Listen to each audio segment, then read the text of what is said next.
Зусім хутка ў Менску адкрые свае дзверы новы будынак Нацыянальнага гістарычнага музея Беларусі. Хаця галоўнаму гісторыку краіны, а Лукашенка ж гісторык па адукацыі, як і я, чамусьці не спадабалася назва гістарычны. Маўляў, няхай будзе проста Нацыянальны музей Беларусі. Што ж, можна пайсці яшчэ далей, назваць, напрыклад, Нацыянальны антыгістарычны музей Беларусі. Круто, правда? Але сёння не пра гэта. З вамі Кацярына Ваданосава ў серыі перадач «Трызуб і пагоня». І сёння мы пагаворым пра фішачку вось гэтага вось музея, аграмадныя гарэльефы з пантэонам герояў Беларусі. Хто там будзе, каго там не будзе. І ці патрэбны нам наогул у 21 стагоддзі пантэон герояў? Пачнем?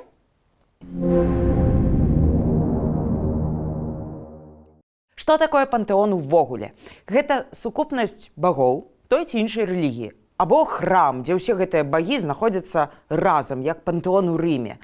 У пазнейшым прачытанні гэта такая калектыўная усыпальніца, дзе знаходзяцца парэшткі нацыянальных герояў, багоў той ці іншай нацыі, як пантэон у Парыжы, дзе ляжаць Вальтэр, Гюго, Заля і іншыя. Цікава, што там пантэон – гэта не закрытая насамрэч тэма, там хаваюць і дагэтуль, бо нацыя працягвае расці, развівацца. Адным з апошніх да пантэона далучыўся Мішак Манукян, паэт і антыфашыст армянскага паходжання. Асобна ў Францыі ёсць дом інвалідаў, дзе пахаваны прах Напалеона. Падобна Вальхала або заля славы ў Баварыі, з той толькі розніцай, што там знаходзяцца не целы, а бюсты і статуі выдатных людзей. Блюхер, Бісмарк, Вагнер, ёсць нават Кацярына II. Жывіце цяпер з гэтым. Ну і далей можна працягваць. Вавель у Кракаве, даліна палеглых у Гішпаніі. Прычым, гэтыя месцы працягваюць жыць, працягваюць змяняцца. Узгадайце, як цела генерала Франка адносна нядаўна вынеслі з той жа самай даліны палеглых. Але гэта справа гішпанцаў, бо кожны пантэон распавядае гісторыю нацыі, рэпрэзентуе нацыю, каб ты паглядзеў і зразумеў, што да чаго. Дарэчы, прэзідэнт Зеленскі, як вы ведаеце, таксама запусціў справу з украінскім пантэонам у Кіеве на тэрыторыі Лаўры. Там маюць быць і пахаванні, і пачэсныя кінатафы, калі праху няма, ці ён недзе далёка. Урэшце, яшчэ адно прачытанне пантэона – гэта проста такі топ гістарычных дзеячоў, якія не абавязкова ляжаць разам у адной нейкай усыпальніцы, але яны як бы паднятыя на шчыт. Іх вобразы форсяць у нацыянальнай свядомасці, каб было на каго раўняцца. Гэта такія сабе нябесныя заступнікі. Ведаеце, як у старажытна-рускіх гарадах вешалі на браме ікону святога ці Багародзіцы. Вось так і партрэты дзеячоў. Яны прысутнічаюць у публічнай прасторы, яны нібыта побач. Ну і вось зараз давайце пра Беларусь. Якія у нас героі і як яны ўшанаваныя, і ці ўшанаваныя яны наогул. Пра беларускі пантэон гаворкі ішлі вельмі даўно, з 90-х гадоў. І пра тое, што прах Богдановича трэба перавезці з Ялты, з Крыму ў Беларусь. І пра тое нават, што Каліноўскага прах, знойдзены на замкавай гары ў Вільні, трэба было перапахаваць не на Росах, а у нас. Размовы не мелі выніка. Па простай прычыне. Дамовіцца пра канон герояў было не то, што цяжка, немагчыма. Бо ёсць Беларусь, і яе героі. А ёсць афіцыйная ўлада і яе героі. Я зараз патлумачу. Дзіўнай фантазіяй на гэтую тэму стаў, напрыклад, храм усіх святых у Менску непадалёк ад станцыі метро «Усход». Я там жыла да самай эміграцыі ўсё сваё жыццё, вельмі добра яго памятаю. Чаму дзіўнай фантазіяй? Таму што сам той храм выглядае ці тое як зікурат, ці тое як піраміда індзейцаў Лацінскай Амерыкі, дзе ахвярапрынашэнні прыносяць.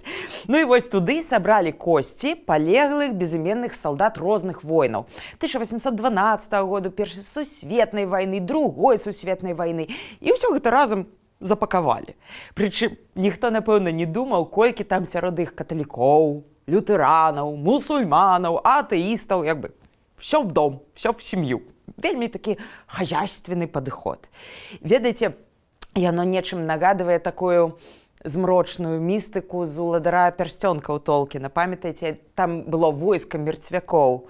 Хто ведае, можа быць, Лукашэнку гэтае войска прыдасца акурат. Хаця, канешне, Лукашенко не Арагорн, ні ў якім разе. Ну і вось, чарговая спроба стрэльнула пад будоўлю новага нацыянальнага гістарычнага музея, бо на фасадзе павінны быць размешчаны 6 тытанічных гарэльефаў з багамі нацыі, падзеленыя на перыяды ад старажытнасці і да сённяшняга дня. Толькі што набор гэтых багоў атрымаўся дзіўнаваты. Прычым дзіўна нават не тое, хто там ёсць, пра іх мы хутка пагаворым, а тое, каго няма. Адсутнымі, напрыклад, аказаліся Альгерд, Вітаўт, Леў Сапега, Касцюшка, Каліноўскі, не кажучы ўжо пра якога-небудзь Яна Караля Хаткевіча, Януша Радзівіла, братоў Луцкевіча, Вацлава Ластоўска, гэтак далей. Каб мне, калі я заканчивала школу ў 2003, я заканчивала школу ў 2003 годзе, калі мне хто-небудзь тады сказаў, што ў беларускім пантэоне няма месца Вітаўту, Льву Сапегу, я б вельмі здзівілася, бо як прачытаць гісторыю Беларусі без іх? З усіх князёў Вялікага княства Літоўскага ў пантэоне знайшлося месца Войшалку. Гэта сын Міндоўга, які вельмі кароткі час кіраваў у 13 стагоддзі. І хутчэй за ўсё яго пакінулі, таму што ён быў праваслаўны і заснаваў Лаўрышаўскі манастыр. І больш ён, насамрэч, асабліва нічым не вызначыўся. Ёсць яшчэ Давыд Гарадзенскі, таксама праваслаўны. Ну, добра. А дзе ўсе астатнія? Іх выкрэслілі, бо яны язычнікі і каталікі. Правільна? Гэта вельмі цікавы фільтр, бо калі паглядзець пантэон, там, бадай, выключна праваслаўныя і вось гэтыя ўсе атэісты-камуністы. І ўсё. Можа быць, таму што Лукашенко на досведку сваёй кар'еры называў сябе праваслаўным атэістам? Асобная тэма – гэта месцы нараджэння. Здагадайцеся, каго ў пантэоне больш – заходнікаў ці ўсходнікаў? І чаму так? Калі ёсць ідэі, напішыце ў каментарах.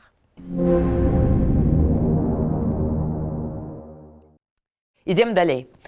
Залаты век ВКЛ у пантэоне – гэта, бадай, выключна асветнікі. Сымон Будны, Васіль Цяпінскі, Францішак Скарына, той, які жыў у Піцеры паводле Лукашэнку, згодна беларускаму галоўнаму гісторыку. Ну і, канешне, Сімеон Полацкі. А гэта, насамрэч, такі класічны калабарант-перабежчык, які хоць і нарадзіўся ў Полацку, але жыў на Масковіі і вучыў царскіх дзяцей. Не з прымусу, як палонны, а таму, што сам так хацеў. Прычым, што цікава, Едыміну стаіць помнік у Лідзе. Шыкоўны конны помнік Альгерду ў Віцебску. Льву Сапегу стаіць у Слоніме. Тадэвушу Касцюшку на яго радзіме ў Мерачоўшчыне. Узгадайце, 10-12 год таму ўся Беларусь была абвешаная білбордамі з Мікалаем Радзівілам Чорным. А Нацбанк выбіў манету з Канстанцінам Астроскім, які ганяў маскалёў пад Воршай. То бок, яны ж не забароненыя персанажы, як бы. Але, напэўна, яны нейкія такія незначныя. Так выходзіць, бо ім месца не знайшлося. Ну, альбо ставілі помнікі гэтым дзеячам у Беларусі ў тыя часы, калі Володя Пуцін яшчэ не цікавіўся усімі рурыкамі і печанегамі, а Медзінскі не маніторыў гістарычную прастору СНД на прадмет праяваў русафобіі. Напэўна, так выходзіць. А зараз ужо як бы і нельзя. Медзінскі ўбачыць і ўсё ў Крамлі раскажуць. Але нават з такой логікай гэта ўсё адно шза. Паглядзіце на помнік тысячагоддзя Расіі ў Новгарадзе. Гэта таксама варыянт пантэона, царскага пантэона, бо ён быў пастаўлены ў 1862 годзе. Дык вось, там ёсць князь Кейстут, Альгерд, Вітаўт, ёсць нават Канстанцін Астроскі. То бок для расійскіх цароў гэта было норм. А для незалежнай, ўсё яшчэ, Беларусі не норм, бо гэта, відаць, русафобія.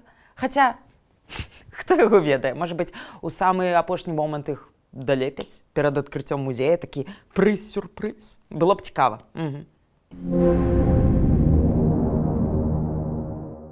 Што ж там далей? А далей перыяд расійскай няволі, расійскай імперыі. Тут знайшлося месца Яўхіму Карскаму, Алаізе Пашкевіч, цётцы, Францішку Багушевічу, Максіму Богдановичу. Дзіўна нават, як тлумачыць школьнікам, што Богданович ён герой, але ягоны праграмны верш «Пагоня» як бы такое сабе. Бо сама пагоня ў Беларусі ж дэ-факта забаронены сімвал. Не дэ-юрэ, менавіта дэ-факта. Як тлумачыць таксама, што Багушевіч ок, але антырасійскае паўстанне 1863 года, у якім ён прымаў удзел, не ок. Хаця і тут забаўны момант, насамрэч. Багушевіч і Каліноўскі – гэта героі аднаго часу. Абодва удзельнікі паўстання, з той толькі розніцай, што Каліноўскі быў павешаны маскалямі, а Багушевіч не быў. Каліноўскі заклікаў да ўзброенай барацьбы, а Багушевіч скардзіўся на дурную долю, прыгнёт, гной, мужык дурны, як варона, вось гэта вось усё. То бок скардзіцца окей, а змагацца не окей. Глядзіце, не пераблытайце. Ёсць насамрэч і дзіўныя персанажы, як генерал Іосіф Гурко. У арыгінале, у беларускай транскрыпцыі Гурка. Хто гэта такі? Колькі людзей, нават з гістарычнай адукацыяй, нават гісторыкаў, ведаюць Іосіфа Гурку. Зрабіце апытанне на вуліцах Менска. Хаця не рабіце, міліцыя заграбе. А гэта, насамрэч, расійскі генерал, які вызваляў братоў балгараў ад асманскай няволі. Дык, можа быць, хай болгары яго бы і ўключалі ў свой пантэон. Нам-то ён куды? Ці вось, напрыклад, ёсць Іосіф Семашка, мітрапаліт. Безумоўна, чалавек заслужаны для расійскай імперыі, для рускай праваслаўнай царквы, але ці для Беларусі. Сямашка займаўся ліквідацыяй уніі ў 1830-х годах, з гвалтам, з выкіданнем абразоў з храмаў, ламаннем арганаў. Сямашка стараўся, каб аніякіх слядоў уніі не засталося. Так, напрыклад, асабіста ён распілоўваў ногі скульптураў Ісуса Хрыста, дзе яны былі прыбітыя адным цвіком, бо па-праваслаўнаму так не павінна быць, гэта ерась. Яго праца – гэта, безумоўна, тытанічны крок для русіфікацыі Беларусі, але ці для дабра самой Беларусі, саміх беларусаў. Ну, а далей у нас ідзе перыяд Беларусь 1917-91 года. Ну і Беларусь пасля 91 года. Самае смачнае. Щас раскажу. Сябры, калі вы хочаце, каб нашае відэа убачыла як мага больш людзей, калі вы лічыце гэта істотным, важным, класным, то мы чакаем на вашу падабаечку, падпіску і каментар, і данат. Канешне, калі вы не ў Беларусі, вам гэта бяспечна. Дзякуй вялікі.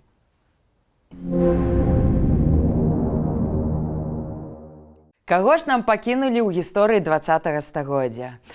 Зразумела, бацькоў БНР, Луцкевічаў, Рамана Скірмута ці нават Эдварда Вайніловіча, мецэната і фундатара Чырвонага касцёлу няма. Не было такіх. Або яны былі, але яны нічым не заслужаныя. Увесь савецкі перыяд гісторыі Беларусі акурат савецкі, без выключэнняў. Купала Колас, Машэраў, Мазураў, ці вось Кірыл Арлоўскі, супрацоўнік органаў ОГПУ НКВД, спец па дыверсіях супраць Літвы і Польшчы. Можа быць, гэта акурат актуальна для сённяшняга Менску. Прычым, калі казаць пра літаратараў, не знайшлося месца ані для Васіля Быкава, ані для Владзіміра Караткевіча. Сапраўды, а хто это такія? Што яны там такога важнага панапісвалі? Так кожны можа. Ёсць Максім Танк. Але ізноў жа цікава, а што калі раптам школьнікі запытаюцца пра раннія перадваенныя радкі танка? Пад сцягам чырвона-белым чакае перамога нас. Напэўна, дзеткам патлумачаць, гэта па маладосці, а пасля танк вырас і пакаяўся. Ён дарос да старшыні Вярхоўнага Савету БССР, вучыцеся. На гарэльефах таксама ёсць савецкая наменклатура, але няма сярод іх рэпрэсаваных, ахвяраў сталінскіх чыстак, як, напрыклад, Зміцер Жылуновіч, цішкагартны. Няма шэфаў БССР, якія пайшлі пад ношу 30-е, як Гамарнік, Шаранговіч, Гікала і іншыя. Чарвякова, відаць, пакінулі па той простай прычыне, што ён застрэліўся кшталту сам. Як і Купала ў лесвічны пралёт сам паляцеў. Пра дзеячоў антысавецкага руху, дзеячоў эміграцыі, пра Ларысу Геніюш забудзьцеся. Гэта махровыя ворагі, ім не можна ў пантэон. З непагашанай судзімасцю без савецкага грамадзянства ў пантэон не пускаюць. А хто ж там на апошнім стэндзе, у сучасным перыядзе? Усіх герояў закрывае магутнай спінай. Не той, пра каго вы падумалі, а мітрапаліт Філарэт Вахрамеяў. Стары агент КДБ з мянушкай Астроўскі, бог яму суддзя. А за ім хто?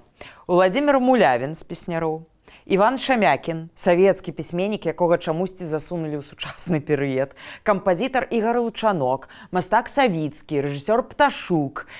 І што аб'ядноўвае гэтых людзей, апроч таго, што яны памерлі ўжо пасля 91-го года, то бок у незалежнай Беларусі? Правільна, ніхто з іх адкрыта не выступаў супраць Лукашэнкі ці супраць Расіі. І ўсё гэта, насамрэч, людзі з мінулага. Савецкія рэжысёры, савецкія мастакі, песняры, пісьменнікі, людзі з савецкай прашыўкай, якія сапраўды былі заслужанымі, але яшчэ ў БССР. То бок, незалежная Беларусь – гэта нібыта такі лагічны працяг БССР, нічога новага. Возьмем, напрыклад, жывапісца Міхаіла Савіцкага. Вельмі цікавы чалавек, вязень нямецкіх лагероў. І пры гэтым вядомы антысеміт і канспіролаг. І ён, насамрэч, не грэбаваў плагіятам у сваіх манументальных палотнішчах пра вайну, пра партызанаў, там, то мексіканскія мастакі, то яшчэ які-небудзь. Хто ж праверыць, інтэрнэту ж няма. Але Міхаіла Савіцкага хаця бы ведаюць. Яго гэтыя аграмадныя карціны, яны пазнавальныя. А вось Александр Дубко? Ён для каго пазнавальны? Гэта кіраўнік калгаса-мільянера на Гарадзеншчыне, які быў праціўнікам Лукашэнкі на першых выбарах 94-го года, а пасля пакаяўся і загінуў у аўтакатастрофе. І больш расказваць асабліва няма чаго. У Гродні на яго магіле ёсць велізарны помнік з дубам, ёсць праспект Дубко. Але ці гэта сапраўды імя нацыянальнага маштаба? Ці, можа быць, я чагосьці не разумею? І, канешне, мы не ўбачым у гэтым пантэоне Станіслава Шушкевіча, чый подпіс стаіць на белавежскіх пагадненнях. Не ўбачым Геннадзя Бураўкіна, стваральніка нашага тэлебачання. Не ўбачым паэта Рыгора Барадуліна ці мастака, стваральніка эталоннага гербу пагоня Яўгена Куліка, не кажучы пра Геннадзя Карпенку ці Юрыя Захаренко, бо іхныя імёны, яны выцертыя ў сучаснай Беларусі. Сцёркай, як кажуць беларусы, ласцікам, як і не было. І што ж атрымліваецца? Добра падсумаваў гісторык Алесь Пашкевіч. Вось ягоная цытата ў скарачэнні. У стваральнікаў афіцыёзнага пантэона была складаная задача скласці яго неяк так, каб не ўключыць асоб, якія былі звязаныя з Польшчай і ўвогуле з Захадам. Не ваявалі і ўвогуле не надта выступалі супраць Расіі, а лепш, каб былі ёй адданыя душой і целам, не змагаліся за незалежную Беларусь, не былі фізічна знішчаныя падчас сталінскіх рэпрэсій, увогуле не былі яўнымі антысаветчыкамі, а адносна тых, хто дажыў да Лукашэнкі, каб не былі ягонымі праціўнікамі. Вось і ўся формула. А вынікам стаў гэты дзіўны пантэон. Ён нагадвае мне вялікую коўдру, але з латкамі на месцы нязручных дзеячоў.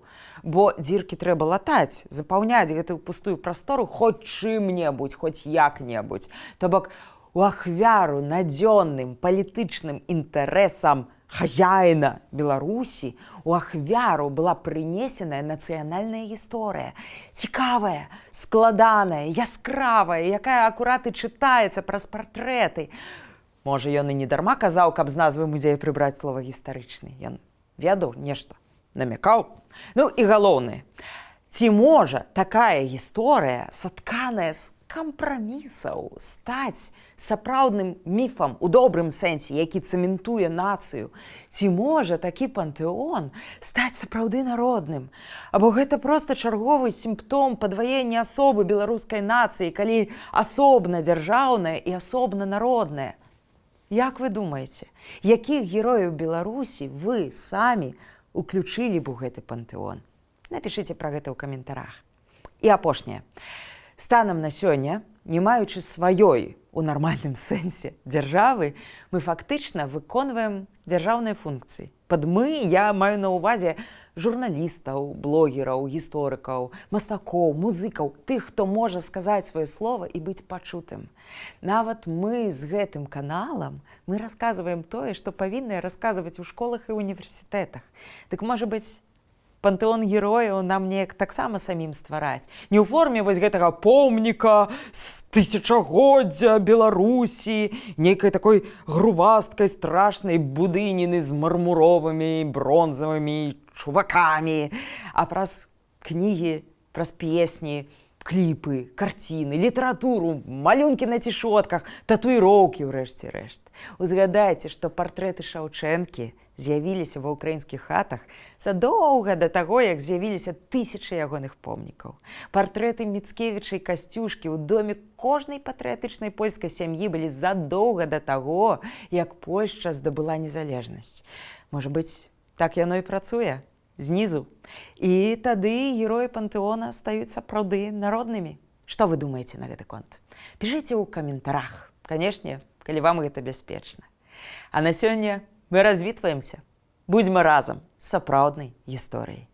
Будзьма разам з Украінай.